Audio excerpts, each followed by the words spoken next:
بسم اللہ الرحمن الرحیم۔ خویلد نامی ایک شخص اہل قریش میں بڑا امیر کبیر شخص تھا۔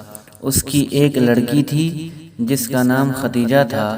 یہ لڑکی نہایت ذہین، عالی دماغ اور صورت و سیرت کے لحاظ سے مکہ بھر میں سب سے زیادہ ممتاز تھی۔ ختیجہ کا باپ کچھ مال چھوڑ کر فوت ہو چکا تھا اور یہ بھی عہد شباب میں بیوہ ہو چکی تھی۔ سوائے ایک چچا زاد بھائی ورقہ بن نوفل کے اس کا کوئی اصل وارث نہ تھا، لیکن ختیجہ نے اپنی قابلیت سے تجارت کا کام خود سنبھالا اور بڑی ترقی کی۔ حضور صلی اللہ تعالی علیہ وسلم کے چچا ابو طالب کی سفارش سے حضور صلی اللہ تعالی علیہ وسلم ختیجہ کے تجارتی سلسلہ میں کام کرنے لگے، اور جب آپ نے ختیجہ کے کاروبار میں کام فرمایا تو ختیجہ کے کاروبار میں چند دنوں ہی میں بہت ترقی ہوئی اور یہ کاروبار کہیں سے کہیں جا پہنچا۔ اس برکت اور ترقی کا ختیجہ رضی اللہ تعالی عنہا کے دل پر اثر ہوا۔ ایک دن ختیجہ رضی اللہ تعالی عنہا اپنے محل کے اوپر کھڑی تھی۔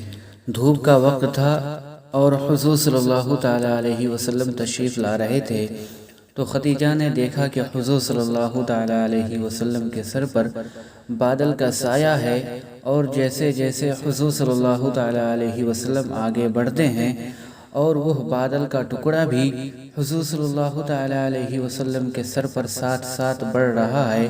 ختیجہ کو دیکھ کر بڑا تعجب ہوا اور حضور صلی اللہ تعالی علیہ وسلم کی عزت و توقیر اس کی نظروں میں اور بھی زیادہ ہو گئی، اور ایک روز حضور صلی اللہ تعالی علیہ وسلم کو بلا کر کہنے لگی کہ میرے قافلہ تجارت کے ساتھ اس دفعہ آپ بھی تشریف لے جائیں۔ حضور صلی اللہ تعالی علیہ وسلم نے فرمایا اچھا جاؤں گا۔ ختیجہ کی تجارت کا بڑا محتمم ختیجہ کا آزاد کردہ غلام میسرہ تھا، جس کی تحویل میں تجارت کا سب حساب رہتا تھا۔ حضرت ختیجہ رضی اللہ تعالی عنہا نے میسرہ کو بلا کر حضور صلی اللہ تعالی علیہ وسلم کے متعلق تاکیداً کہہ دیا کہ اس سال قافلہ کے ساتھ یہ بھی جائیں گے، یہ جو کچھ تم لوگوں کو مشورہ دیں ان کے مشورہ پر عمل کرنا، اور سفر میں ان کی ذات سے جو کچھ واقعات گزریں ان کو اچھی طرح یاد رکھنا۔ میسرہ نے اپنی مالکہ کی ہدایات سن کر ان پر عمل کرنے کا اقرار کر لیا۔ چند روز بعد یہ قافلہ مکہ سے شام کی طرف روانہ ہوا۔ حضور صلی اللہ تعالی علیہ وسلم بھی ساتھ تھے۔ چند منازل طے کر کے جب اس قافلہ نے ایک عیسائی پادری کے گرجے کے پاس منزل کی تو حضور صلی اللہ تعالی علیہ وسلم جس درخت کے پاس بیٹھے تھے اس درخت کا سایہ حضور صلی اللہ تعالی علیہ وسلم پر جھک آیا۔ پادری یہ واقعہ دیکھ کر میسرہ کی طرف آیا اور متعجب ہو کر پوچھنے لگا، اے میسرہ، اس سال تمہارا قافلے کے ساتھ کون نوجوان آئے ہیں؟ میسرہ نے کہا یہ اہل قریش میں سے ہیں۔ پادری نے کہا بے شک یہ تمہارے قافلہ ہی کے سردار نہیں بلکہ کسی دن سارے جہان کے سردار ہوں گے۔ میسرہ نے کہا آپ کو یہ کیسے معلوم ہوا؟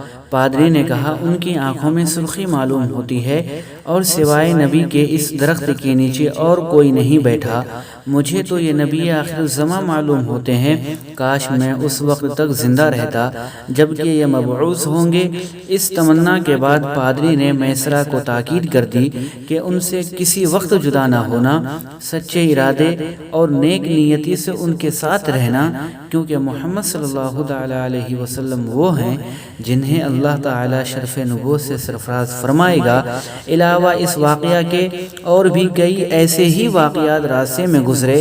آخر یہ قافلہ ملک شام میں پہنچا اور حضور صلی اللہ تعالی علیہ وسلم کی برکت سے حضرت ختیجہ رضی اللہ تعالی عنہا کا تمام سامان تجارت اس سال زیادہ منافع پر فروخت ہو گیا، تو تمام قافلہ والے خوش و خرم اپنی مالکہ ختیجہ سے انعام و اکرام حاصل کرنے کی خوشی میں مکہ شریف کی طرف واپس آئے۔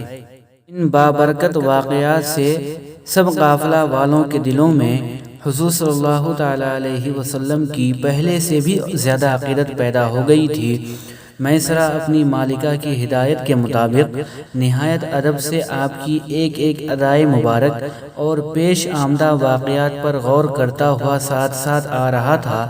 جب یہ قافلہ مکہ کے قریب پہنچا تو سب میں رائے یہ قرار پائی کہ حضور صلی اللہ تعالی علیہ وسلم اپنی سواری دوڑاتے ہوئے سیدہ خدیجہ کو سامان تجارت کی فروخت اور کافی منافع کی خوشخبری دینے سب سے پہلے جائیں۔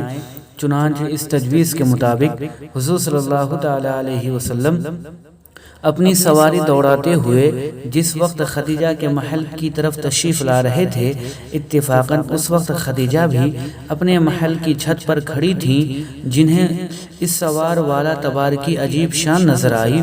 سوار کا چہرہ چاند سے زیادہ منور تھا اور اس کے سر پر ابر کا ٹکڑا سایہ کیے ہوئے ساتھ ساتھ دوڑ رہا تھا۔ حضور صلی اللہ تعالی علیہ وسلم کی یہ شان پاک حضرت خدیجہ رضی اللہ تعالی عنہا کے دل پر گہرا اثر فرما گئی۔ حضور صلی اللہ تعالی علیہ وسلم جب تشریف لائے اور مال کے زیادہ منافع پر فروخت ہو جانے کی خبر سنائی تو خدیجہ رضی اللہ تعالی عنہا کے دل میں حضور صلی اللہ تعالی علیہ وسلم کی برکت و سیرت اور عقیدت کا خاص جذبہ پیدا ہو گیا۔ اتنے میں قافلہ والے بھی آ گئے۔ میسرہ نے اپنی مالکہ سے سفر کے سارے حالات اور حضور صلی اللہ تعالی علیہ وسلم کی برکات کا ذکر کیا اور پادری کی نصیحت کے الفاظ بھی سنائے۔ حضرت خدیجہ رضی اللہ تعالی عنہا کو پختہ یقین ہو گیا کہ حضور صلی اللہ تعالی علیہ وسلم خدا کے برگزیدہ اور مقرب انسان ہیں جو ہدایت عالم کے لیے پیدا ہوئے ہیں۔ چنانچہ حضرت خدیجہ رضی اللہ تعالی عنہا نے ابو طالب کے پاس تحفہ تحائف دے کر حضور صلی اللہ تعالی علیہ وسلم کے ساتھ اپنے نکاح کا پیغام ارسال کیا۔ اگرچہ ابو طالب کو حضور صلی اللہ تعالی علیہ وسلم کی عمر شریف کم اور حضرت خدیجہ رضی اللہ تعالی عنہا کی عمر شریف زیادہ ہونے کے باعث یہ پیغام قبول کرنے میں کچھ تأمل تھا، لیکن اپنی بیوی کے مشورہ سے پیغام قبول کر لیا اور تاریخ نکاح مقرر ہو گئی اور ورقہ بن نوفل، ابو طالب، حمزہ اور دیگر حضرات کی شرکت و موجودگی میں نکاح ہو گیا اور حضرت خدیجہ رضی اللہ تعالی عنہا حضور صلی اللہ تعالی علیہ وسلم کے عقد میں آ گئیں اور نکاح کے بعد حضرت خدیجہ رضی اللہ تعالی عنہا نے اپنا تمام مال و اسباب، جائیداد منقولہ و غیر منقولہ حضور صلی اللہ تعالی علیہ وسلم کی نظر کر کے بندگان قریش سے کہا کہ تم لوگ گواہ رہو، میں اپنی مرضی سے تمام مال و متاع حضور صلی اللہ تعالی علیہ وسلم کی خدمت میں پیش کرتی ہوں۔ آج سے یہ سب کچھ انہی کا ہے، چاہے اپنے پاس رکھیں یا کسی کو دیں یا راہ خدا میں خرچ کر دیں۔ چنانچہ حضور صلی اللہ تعالی علیہ وسلم نے حضرت خدیجہ رضی اللہ تعالی عنہا کی مرضی کے مطابق تمام مال راہ خدا میں خرچ کر دیا اور سب کنیزوں، غلاموں کو آزاد کر کے حضرت خدیجہ رضی اللہ تعالی عنہا کو بھی اپنے ساتھ زاہدانہ زندگی بسر کرنے کا عملی سبق دیا۔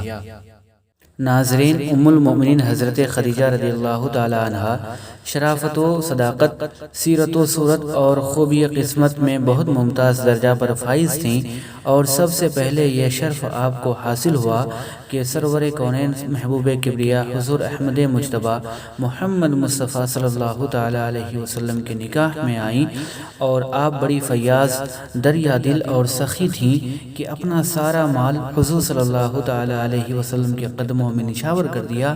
اور یہ بھی معلوم ہوا کہ ہمارے حضور صلی اللہ تعالی علیہ وسلم کا سکہ زمین و آسمان پر جاری ہے۔